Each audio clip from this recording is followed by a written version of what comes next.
ಎಳ್ಕೊಂಡ್ ಬರ್ತಾ ಇತ್ತು. ಜಮೀನ್ ವ್ಯವಹಾರ ನಮ್ಗೆ ಸಿಗ್ತಾ ಇರ್ಲಿಲ್ಲ, ರಿಜಿಸ್ಟ್ರೇಷನ್ ಎಲ್ಲ ಆಗಿದ್ರು ಕೂಡ. ಬಟ್ ಆ ದುಡ್ಡೇ ಬರಲ್ಲ ಅಂತ ನಾವು ಕೈ ಬಿಟ್ಟಿದ್ವಿ. ಅಮ್ಮನ್ ತಾಯಿ ಹತ್ರ ಬಂದು ನಾವು ಹರಕೆ ಕಟ್ಟಿ 2 ವಾರ ದೀಪ ಹಚ್ಚಿದಷ್ಟೇ ಫುಲ್ ರಿಜಿಸ್ಟ್ರೇಷನ್ ಆಗಿ ಮತ್ತೆ ನನ್ ದುಡ್ಡು ನನ್ ಕೈ ಸೇರಿದೆ. ಇವಾಗ ನಾವು ಎಲ್ರು ಹೆಂಗಿದ್ದೀರಾ? ಚೆನ್ನಾಗಿದ್ದೀರಾ? ಐ ಹೋಪ್ ನೀವೆಲ್ಲ ಚೆನ್ನಾಗಿದ್ದೀರಾ ಅಂತ ಹೇಳ್ಕೊಳ್ತೀನಿ. ಸಿದ್ದು ಟಾಕ್ಸ್ ಅಲ್ಲಿ ನಿಮ್ಮೆಲ್ರಿಗೂ ಸ್ವಾಗತ. ಶ್ರೀ ಭದ್ರಕಾಳಿ ಅಮ್ಮನವರ ದರ್ಶನ ಮಾಡ್ಕೊಳ್ಳಿ. ನಿಮ್ಮ ಜೀವನದಲ್ಲಿ ಎಲ್ಲವೂ ಏನೇ ಕಷ್ಟ ಇರಲಿ ಖಚಿತವಾಗಿ ಪರಿಹಾರ ಅಂತೂ ಆ ತಾಯಿ ಕೊಡ್ತಾಳೆ. ವಿಶೇಷವಾಗಿ ಡಿಸೆಂಬರ್ 18, 19 ಜಾತ್ರೆ ಇದೆ ಅಮ್ಮನವರು. ನೀವು ಸಹ ಭಾಗವಹಿಸ್ಬೋದು. ಇವತ್ತು ಬಹಳ ವಿಶೇಷವಾಗಿ ವಿಡಿಯೋ ಕೊನೆ ತನಕ ನೋಡಿ, ನಿಮಗೆ ಗೊತ್ತಾಗುತ್ತೆ ಎಷ್ಟೊಂದು ಭಕ್ತಾದಿಗಳು ಇಲ್ಲಿ ಬಂದು ಆ ತಾಯಿ ಹತ್ರ ಅವರ ಕಷ್ಟ ಹೇಳ್ಕೊಂಡು ಏನು ನಿವಾರಣೆ ಆಗಿದೆ ಅವರು ಬಾಯಿಂದಾನೇ ಅವ್ರು ಹೇಳಿದ್ದಾರೆ. ಎಲ್ಲವೂ ನಾನು ತೋರಿಸ್ತಾ ಹೋಗ್ತೀನಿ. ಅಮ್ಮನವರ ಸನ್ನಿಧಾನದಲ್ಲಿ ವಿಶೇಷವಾಗಿ ಮುಡುಪು ಕಟ್ಟೋದು ಬಹಳ ವಿಶೇಷ. ಇಲ್ಲಿ ತೀರ್ಥ ಸ್ನಾನ ಮಾಡೋದು ಇನ್ನೂ ವಿಶೇಷತೆ ಇದೆ ಅಮ್ಮನವರ ಸನ್ನಿಧಾನದಲ್ಲಿ. ಎಲ್ಲವನ್ನು ನಾನು ತೋರಿಸ್ತಾ ಹೋಗ್ತೀನಿ. ಮುಂದಕ್ಕೆ ಏನೇನಿದೆ ಎಲ್ಲವನ್ನು ನಾನು ಡೀಟೇಲ್ ಇವತ್ತು ಒಂದು ಮಾಹಿತಿ ಕೊಡ್ತೀನಿ. ನಾಗರಾಜ್ ಶಾಸ್ತ್ರಿಗಳು ಮಾತಾಡಿದ್ದಾರೆ. ಇಲ್ಲಿ ಬಂದ ಭಕ್ತಾದಿಗಳ ಹತ್ರ ಕೂಡ ಮಾತಾಡಿ ನಾವು ತಿಳ್ಕೊಳ್ಳೋಣ ಅವ್ರ ಜೀವನದಲ್ಲಿ ಏನು ಬದಲಾವಣೆ ಆಗಿದೆ. ಎಲ್ರಿಗೂ ನಮಸ್ಕಾರ. ಹೆಸರು ಬಂದು ಸುಮಾ ಮಂಜುನಾಥ್ ಅಂತ, ಬೆಂಗಳೂರಲ್ಲಿ ಇರೋದು. ನಾವು ಫೇಸ್ಬುಕ್ ಅಲ್ಲಿ ನೋಡ್ಕೊಂಡು ಅಮ್ಮ ಹರಕೆ ಮಾಡ್ಕೊಂಡಿದ್ರು ಒಂದು ಬಿಸ್ನೆಸ್ ವಿಚಾರವಾಗಿ, ಒಂದು ನಮ್ಗೆ ಸೈಟ್ ವ್ಯಾಪಾರ ಆಗ್ಬೇಕಂತ ಹೇಳಿ ಅಮ್ಮ ಹರಕೆ ಕಟ್ಟಿ ಒಂದು ವಾರದಲ್ಲಿ ನನ್ಗೆ ಸೈಟ್ ರಿಜಿಸ್ಟರ್ ಆಯ್ತು, ದುಡ್ಡು ಬಂತು ಅಂತ ಹೇಳಿ ಹರಕೆ ತೀರಿಸ್ಬೇಕು, ನನಗೆ ಕರ್ಕೊಂಡು ಹೋಗು ಅಂತ ಹೇಳಿದ್ರು ಅಮ್ಮ.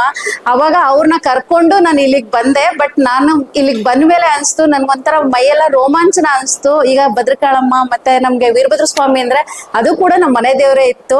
ಬಟ್ ನನಗೆ ತುಂಬಾ ಖುಷಿ ಆಯ್ತು ನೋಡಿ. ಅಲ್ಲಿ ಹೋಗಕ್ ವರ್ಷ ಆಗ್ತಾ ಇತ್ತು, ಇಲ್ಲಿಗೆ ಸಡನ್ ಆಗಿ ಕರ್ಸ್ಕೊಂಡಿದಾರಲ್ಲ ತಾಯಿ ಅಂತ ಅನಿಸ್ತು. ಅಮ್ಮಂದು 2 ಸೈಟು ಸೇಲ್ ಆಯ್ತು ಅಂತ ಹೇಳ್ಕೊಂಡಾಗ ಖುಷಿ ಆಯ್ತು. ಅವ್ರ ಜೊತೆ ಬಂದಿದ್ದು ನನ್ಗೂ ಒಂದು ಬಿಸ್ನೆಸ್ ಅಲ್ಲಿ, ನಂದು ಒಂದು ವ್ಯಾಪಾರದಲ್ಲಿ, ಒಂದು ಜಮೀನ್ ವ್ಯವಹಾರದಲ್ಲಿ ದುಡ್ಡು ಬರದೇ ಇಲ್ಲ ಅಂತ ಹೇಳಿ ನಂಬಿಕೆ ಇಟ್ಕೊಂಡಿದ್ವಿ. ಇದು ಯಾವಾಗ ಬರುತ್ತೋ ಇಲ್ವೋ ಅನ್ನೋ ಗ್ಯಾರಂಟಿನೇ ಇರ್ಲಿಲ್ಲ. ಒಂದು 5-6 ವರ್ಷದ್ದು ಇಂದನೂ ಅದು ಎಳ್ಕೊಂಡ್ ಬರ್ತಾ ಇತ್ತು. ಜಮೀನ್ ವ್ಯವಹಾರ ನಮ್ಗೆ ಸಿಗ್ತಾ ಇರ್ಲಿಲ್ಲ, ರಿಜಿಸ್ಟ್ರೇಷನ್ ಎಲ್ಲ ಆಗಿದ್ರು ಕೂಡ. ಬಟ್ ಆ ದುಡ್ಡೇ ಬರಲ್ಲ ಅಂತ ನಾವು ಕೈ ಬಿಟ್ಟಿದ್ವಿ. ಅಮ್ಮನ್ ತಾಯಿ ಹತ್ರ ಬಂದು ನಾವು ಹರಕೆ ಕಟ್ಟಿ 2 ವಾರ ದೀಪ ಹಚ್ಚಿದಷ್ಟೇ ಫುಲ್ ರಿಜಿಸ್ಟ್ರೇಷನ್ ಆಗಿ ಮತ್ತೆ ನನ್ ದುಡ್ಡು ನನ್ ಕೈ ಸೇರಿದೆ. ಇವಾಗ ನಾವು ಡೂಪ್ಲೆಕ್ಸ್ ಮನೆ ಪ್ಲಾನ್ ಮಾಡಿ ಮನೆ ಇಡಿಸಿದೀನಿ. ಇಲ್ಲಿಗೆ ಬಂದ್ಮೇಲೆ ನನಗೊಂದು 2 ಕೆಲಸ, ಅಂಗಡಿಗಳ ಖಾಲಿ ಇತ್ತು, ಅಂಗಡಿಗೂ ಕೂಡ ನಾನು ಹರಕೆ ಮಾಡ್ಕೊಂಡಮ್ಮ ನನ್ನ ವ್ಯವಹಾರದಲ್ಲಿ ಈ ತರ ಎಲ್ಲ ತೊಂದರೆ ಆಗ್ತಾ ಇದೆ, ನನ್ಗೆ ಏನಾದ್ರು ದಾರಿ ಬಿಟ್ಕೊಡು ಅಂದಾಗ ಈಗ ನನ್ಗೆ ಎಲ್ಲಾ ಅಂಗಡಿಗಳಿಗೂ ಕಸ್ಟಮರ್ ಸಿಕ್ಕಿದ್ದಾರೆ, ಇವಾಗ ಬಂದಿದ್ದಾರೆ. ಬಟ್ ನನ್ಗೆ ತುಂಬಾ ಖುಷಿ ಆಗ್ತಾ ಇದೆ. ನಾನ್ ಬರೋದ್ರ ಜೊತೆ ನನ್ನ ಪಾರ್ಟ್ನರ್ಸ್ ಇರ್ಬೋದು, ನಮ್ಮ ಅಕ್ಕಪಕ್ಕ ಮನೆಯವರು ಇರ್ಬೋದು, ಅವ್ರನ್ನೂ ಕೂಡ ಇವತ್ತು ಕರ್ಕೊಂಡ್ ಬರ್ತಾ ಇದೀನಿ. ಇವಾಗ ಅವ್ರಿಗೂ ಒಳ್ಳೇದಾಗ್ತಾ ಇದೆ. ಜೊತೆಗೆ ನಮ್ಮ ಅಕ್ಕ ತಂಗಿದಿರು, ರಿಲೇಷನ್ ಅವರು ಎಲ್ಲರೂ ಇಲ್ಲಿಗೆ ಬರೋ ಶುರು ಮಾಡಿದ್ದಾರೆ. ಬಟ್ ಅವ್ರಿಗೂ ಒಂದು ಒಳ್ಳೊಳ್ಳೆ ಕೆಲ್ಸಗಳಿಗೆ ಆಗ್ತಾ ಇದೆ. ಬಟ್ ನಾವು ಎಲ್ಲಾ ಕಡೆನೂ ಹೋಗ್ತೀವಿ, ನಂಬಿಕೆ ಇಟ್ಕೊಂಡು ಈ ತಾಯಿ ದರ್ಶನ ಮಾಡಿ ಒಂದ್ಸರಿ ಬಂದ್ ಹೋಗಿ, ನೀವು ಅನ್ಕೊಂಡಿರೋದು ನಿಮ್ಗೆ ಆಗತ್ತೆ. ಬಟ್ ನಾವ್ ಎಲ್ಲೆಲ್ಲೂ ದೇವಸ್ಥಾನಗಳಿದೆ ಅಂತ ಎಲ್ಲಾ ಕಡೆ ಹೋಗಿ ಬರ್ತೀವಿ. ಬಟ್ ನಾವು ನಂಬಿಕೆ ಇಟ್ಕೊಂಡು ಎಲ್ಲಿ ಕಾಲಿಡ್ತೀವಿ. ಬಟ್ ಈ ತಾಯಿ ಹತ್ರ ಬಂದು ನಿಮ್ದೇನ್ ಕೋರಿಕೆ ಇದೆ ಬೇಡ್ಕೊಳ್ಳಿ. ನೀವು ಒಂದ್ 5 ಸರಿ ಬಂದು ಹೋಗೋಷ್ಟರಲ್ಲಿ ನಿಮ್ ಕೆಲಸ ಖಂಡಿತವಾಗ್ಲೂ ಆಗತ್ತೆ. ನನಗಂತೂ ಇದು ಒಳ್ಳೆ ಎಕ್ಸ್ಪೀರಿಯನ್ಸ್ ಆಗಿದೆ. 2ರಿಂದ 3 ಸರಿ ಬಂದಾಗೆ ನನ್ನ ಕೆಲಸಗಳು ಸಕ್ಸಸ್ ಆಗ್ತಾ ಇದೆ. ನನಗಂತೂ ತುಂಬಾ ಖುಷಿ ಕೊಡುತ್ತೆ. ಈಗ ಒಂದು 4 ತಿಂಗಳು 5 ತಿಂಗಳಿಂದ ನಾನು ಕಂಟಿನ್ಯೂಸ್ ಆಗಿ ಬರ್ತಾ ಇದ್ದೀನಿ. ಈಗ 1 ತಿಂಗಳು ಬ್ಯಾಕ್ ಬರಕ್ ಆಗಿರ್ಲಿಲ್ಲ, ಮನೆ ಕಡೆ ಕೆಲಸ ಇರೋದ್ರಿಂದ. ತುಂಬಾ ಖುಷಿ ಕೊಟ್ಟಿದೆ. ಇಲ್ಲಿಗೆ ಬಂದ್ರೆ ಏನೋ ಒಂಥರ ನೆಮ್ಮದಿ ಸಿಗುತ್ತೆ. ಬಟ್ ಹೋಗ್ಬೇಕನ್ನೋ ಮನ್ಸೇ ಆಗಲ್ಲ. 1 ಅವರ್ 2 ಅವರ್ ಸ್ಪೆಂಡ್ ಮಾಡಿ ಹೋಗ್ತಾ ಇದ್ದೀನಿ. ಗೊತ್ತಿರೋರ್ಗೆ ನಾನು ಶೇರ್ ಮಾಡ್ತಾ ಇದ್ದೀನಿ. ನನ್ನ ಫ್ರೆಂಡ್ ತಂದೆಗೆ ಹುಷಾರಿಲ್ಲ, ಕ್ಯಾನ್ಸರ್ ಇತ್ತು. ಇಲ್ಲಿಗೆ ಬಂದು 3 ಸರಿ ನೀರ್ ಹಾಕಿಸ್ಕೊಂಡ್ಮೇಲೆ ಅವರು ಕೂಡ ತುಂಬಾ ಹುಷಾರಾಗಿದ್ದಾರೆ, ಚೆನ್ನಾಗಿದ್ದಾರೆ. ನಾನ್ ಹೇಳೋದಿಷ್ಟೇ, ನಿಮಗ್ ನಂಬಿಕೆ ಇದ್ರೆ ಈ ತಾಯಿ ದರ್ಶನ ಒಂದ್ಸರಿ ಮಾಡಿ. ನೀವೇ ಹೇಳ್ತೀರಾ, 100 ಜನಕ್ಕೆ ನೀವೇ ಇನ್ಸ್ಪೈರ್ ಆಗ್ತೀರಾ, ಮತ್ತೆ 100 ಜನಕ್ಕೆ ಕರ್ಕೊಂಡ್ ಬರ್ತೀರಾ. ನೀವು ಕರ್ಕೊಂಡ್ ಬರೋದಕ್ಕಿಂತ 100 ಜನಕ್ಕೆ ಒಳ್ಳೇದ್ ಮಾಡ್ತೀರಾ ಅಂತ ಹೇಳ್ತೀನಿ. Thank you so much. Shri Bhadrakali ಅಮ್ಮನವರ ಪುಣ್ಯಕ್ಷೇತ್ರದಲ್ಲಿ ತೀರ್ಥಸ್ಥಾನ ಯಾಕೆ ಮಾಡಿಸ್ತಾರೆ ಅನ್ನೋ ಒಂದು ಪ್ರಶ್ನೆ ನಮ್ಗಿರ್ತದೆ. ಈ ತೀರ್ಥಸ್ಥಾನ ಮಾಡಿಸಿದ್ರೆ ಏನಾಗುತ್ತೆ, ನಮ್ಮ ಕಷ್ಟಗಳು ಕಳೆಯುತ್ತೆ. ಗುರುಗಳು ಇದ್ರ ಬಗ್ಗೆ ಡೀಟೇಲ್ ಆಗಿ ಒಂದು ಮಾಹಿತಿ ಕೊಟ್ಟಿದ್ದಾರೆ, ಅದನ್ನು ಕೇಳಿ ನೀವು. ಈ ವಿಡಿಯೋನ ಮಿಸ್ ಮಾಡಬೇಡಿ ಗೈಸ್. ಭಾಳ ವಿಶೇಷವಾದಂಥ ವಿಡಿಯೋ ಇದು. ಯಾಕಂದರೆ ಸಂಪೂರ್ಣವಾಗಿ ಒಂದು ಮಾಹಿತಿ ಕೊಟ್ಟಿದ್ದಾರೆ. ಶ್ರೀ ಭದ್ರಕಾಳಿ ಅಮ್ಮನವರ ಪುಣ್ಯಕ್ಷೇತ್ರದ ಬಗ್ಗೆ ಏನೇನು ಹೇಳಿದ್ದಾರೆ, ಜನಜೀವನದಲ್ಲಿ ಏನು ಅವರ ಅನುಭವ ಆಯ್ತದೆ, ಇಲ್ಲಿ ಬಂದ ಭಕ್ತಾದಿಗಳಿಗೂ ಏನು ಮಾಡಬೇಕು ಅನ್ನೋದು.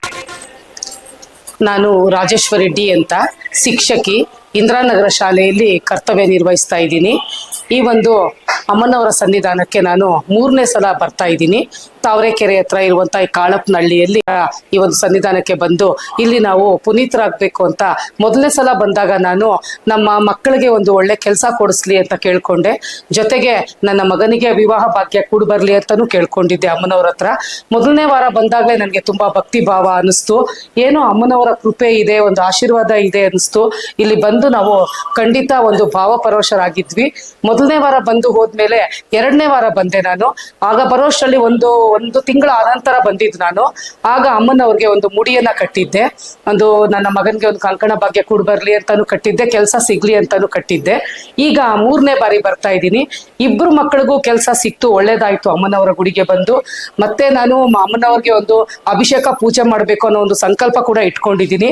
ಈ ಸಲ ಬಂದಾಗಲೂ ನಾನು ಅಮ್ಮನವರು ಒಂದು ಕಂಕಣ ಭಾಗ್ಯವನ್ನ ನನ್ನ ಮಗನಿಗೆ ಕೂಡ್ ಬರ್ಲಿ, ಬೇಗ ನನ್ನ ಮಗನಿಗೆ ಮದುವೆ ಆಗ್ಲಿ ಅನ್ನೋ ಒಂದು ಆಶಯದಿಂದಾನೇ ಇಲ್ಲಿಗೆ ಬಂದಿದ್ದೇನೆ. ಖಂಡಿತ ಇಲ್ಲಿ ಬಂದಾಗ ನಮ್ಗೆ ಒಳ್ಳೇದಾಗಿದೆ. ಜೊತೆಗೆ ಗೀತಾ ಮೇಡಮ್ ಅಂತ ನನ್ನ ಜೊತೆ ಕೆಲಸ ಮಾಡುವಂತ ಮೇಡಮ್ ಅವ್ರನ್ನ ಕರ್ಕೊಬಂದೆ. ಶಾಂತಕುಮಾರಿ ಮೇಡಮ್ ಅಂತ ಅವರು ನನ್ನ ಜೊತೆ ಕೆಲಸ ಮಾಡುವಂತ ಮೇಡಮ್ ಅವರೇ, ಅವ್ರನ್ನು ಕೂಡ ಈ ಒಂದು ಕ್ಷೇತ್ರದಲ್ಲಿ ಮಹಿಮೆ ಇದೆ ಅಂತ ಇವತ್ತು ಕರ್ಕೊಂಡ್ಬಂದಿದ್ದೀವಿ. ಹೇಳಿ, ಭಕ್ತಗಳಿಗೆ ಇದೊಂದು ಒಳ್ಳೆ ಪುಣ್ಯಕ್ಷೇತ್ರ, ಹೋಗಿ ಬನ್ನಿ, ಅಮ್ಮವರ ದರ್ಶನ ಮಾಡಿ, ಖಂಡಿತ ನಿಮ್ಮ ಒಂದು ಕಷ್ಟಗಳು ಪರಿಹಾರ ಆಗುತ್ತೆ ಅನ್ನುವಂತಹ ಸಂದೇಶವನ್ನ ನಾನು ಹೇಳಕ್ಕೆ ಇಷ್ಟಪಡ್ತೀನಿ.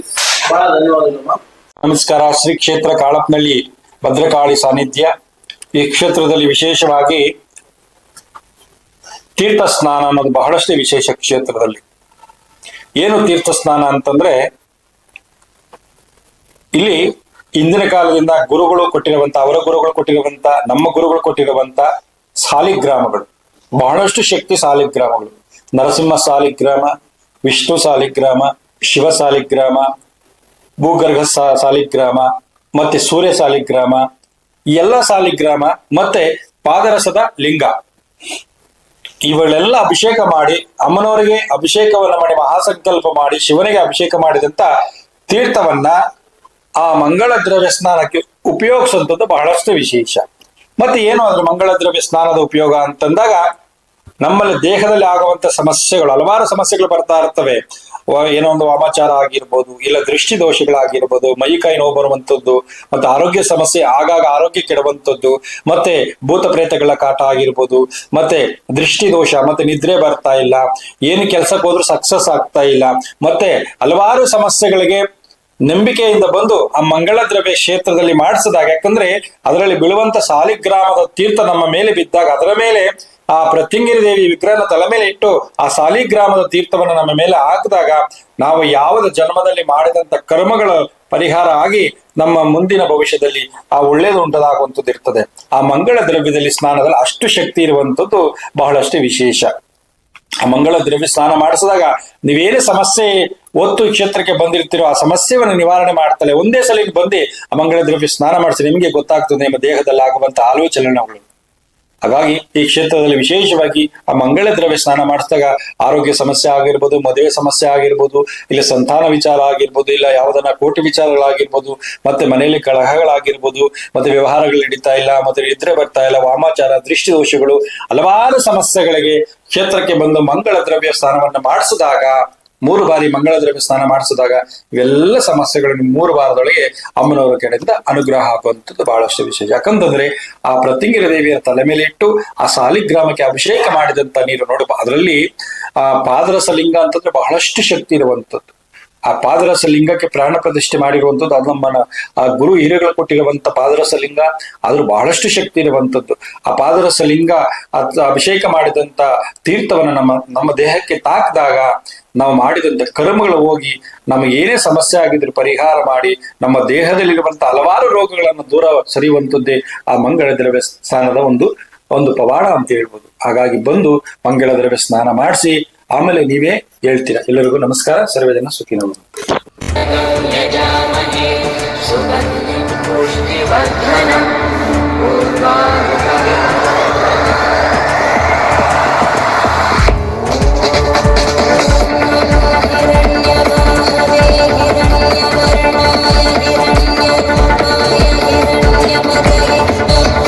ಭದ್ರಕಾಳಿ ಅಮ್ಮನವರಿಗೆ ಈಗ ಮಂಗಳಾರತಿ ಆಗ್ತಾ ಇದೆ. ಮಂಗಳಾರತಿ ತಗೊಳ್ಳಿ.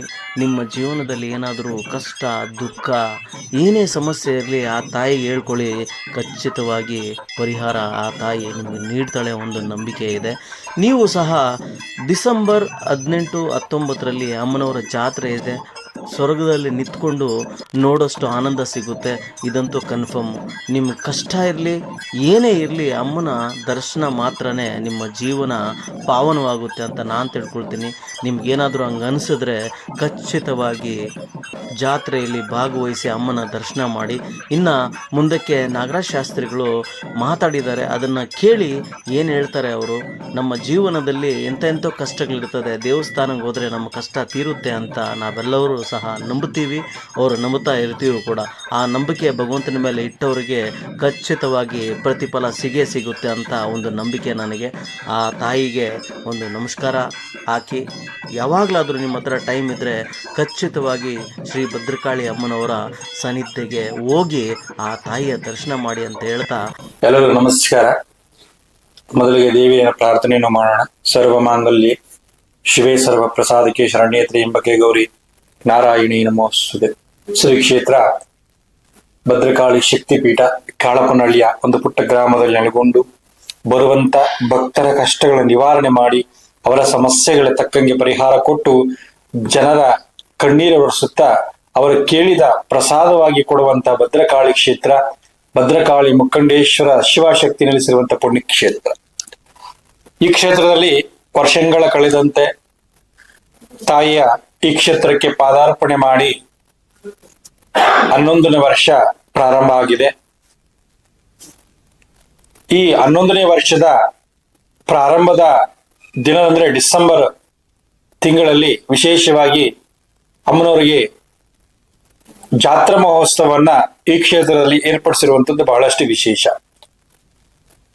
ಪ್ರತಿ ವರ್ಷದಂತೆ ತಾಯಿ ಬಂದು ಇಲ್ಲಿ ನೆಲೆಗೊಂಡಿದ್ದ ಕಾಲದಿಂದ ಸಹ ಇದುವರೆಗೂ ವರ್ಷಕರ ಸಹ ವಿಶೇಷವಾಗಿ ಜಾತ್ರೆಯನ್ನು ಮಾಡಿ ಅಮ್ಮನವರಿಗೆ ವಿಶೇಷವಾದ ಹೂವಿನ ಅಲಂಕಾರವನ್ನ ಮಾಡಿ, ದೇವಾಲಯನ ಹೂವಿನಿಂದ ಅಲಂಕಾರವನ್ನ ಮಾಡಿ, ತಮಟೆ ವಾದ್ಯಗಳಿಂದ ಅಮ್ಮನವರನ್ನ ತೃಪ್ತಿಯನ್ನು ಪಡಿಸುವಂಥದ್ದು, ಬರುವಂತ ಭಕ್ತರಿಗೆ ಹಲವಾರು ಸಿಹಿ ಊಟಗಳನ್ನ ಅಮ್ಮನವರ ಕಡೆಯಿಂದ ಏರ್ಪಡಿಸಿರುವಂಥದ್ದು ಬಹಳಷ್ಟು ಈ ಕ್ಷೇತ್ರದಲ್ಲಿ ಇಂದಿನಿಂದ ನಡೆದುಕೊಂಡು ಬಂದಿರುವಂತ ಒಂದು ವಿಶೇಷತೆ.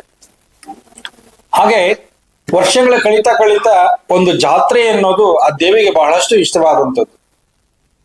ಜಾತ್ರೆ ಅಂತಂದ್ರೆ ಸ್ವತಃ ನಾವು ಇಲ್ಲೇ ತಾಯಿಯನ್ನ ನೋಡುವಂತ ಶಕ್ತಿಯನ್ನು ಒಂದು ಇರ್ತದೆ. ಆ ಜಾತ್ರೆ ಎಂದಾಗ ನಮ್ಮ ಕುಟುಂಬದವರಲ್ಲಿ, ಈಗ ನಮ್ಮಲ್ಲಿ ಏನಾದ್ರೂ ಕಾರ್ಯ ಆದಾಗ ನಮ್ಮ ಕುಟುಂಬದವರಲ್ಲಿ ಕರೆದು ಒಂದು ವಿಶೇಷವಾದ ಒಂದು ಅಡಿಗೆಯನ್ನು ಮಾಡಿ ವಿಶೇಷ ಒಂದು ಊಟವನ್ನು ಬಡಿಸಿ ಆ ತೃಪ್ತಿ ಪಡಿಸುವಂಥದ್ದು ಇರ್ತದೆ. ಹಾಗಾಗಿ ಈ ಜಾತ್ರೆಯಲ್ಲಿ ಎಲ್ಲಾ ದೇವತೆಗಳನ್ನ ಆವಾಹನೆ ಮಾಡಿ ಅಮ್ಮನವರ ಸನ್ನಿಧಕ್ಕೆ, ಭದ್ರಕಾಳಿ ಸನ್ನಿಧಕ್ಕೆ ಆವಾಹನ ಮಾಡಿ ಈ ಜಾತ್ರೆಯನ್ನ ನೋಡಬೇಕಾದ್ರೆ ನಮ್ಮ ಎರಡು ಕಣ್ಣು ಕೂಡ ಸಾಲೋದಿಲ್ಲ. ಹಾಗಾಗಿ ಅಮ್ಮನವರ ಸಂಕಲ್ಪದಂತೆ ಇದೇ ಡಿಸೆಂಬರ್ ತಿಂಗಳಲ್ಲಿ 18, 19 ತಾರೀಕು 2 ದಿನ ಕಾಲ ವಿಶೇಷವಾಗಿ ಜಾತ್ರೆ 11ನೇ ವರ್ಷದ ಜಾತ್ರಾ ಮಹೋತ್ಸವ ಕ್ಷೇತ್ರದಲ್ಲಿ ಏರ್ಪಡಿಸಿರುವಂತದ್ದು ಬಹಳಷ್ಟು ವಿಶೇಷ.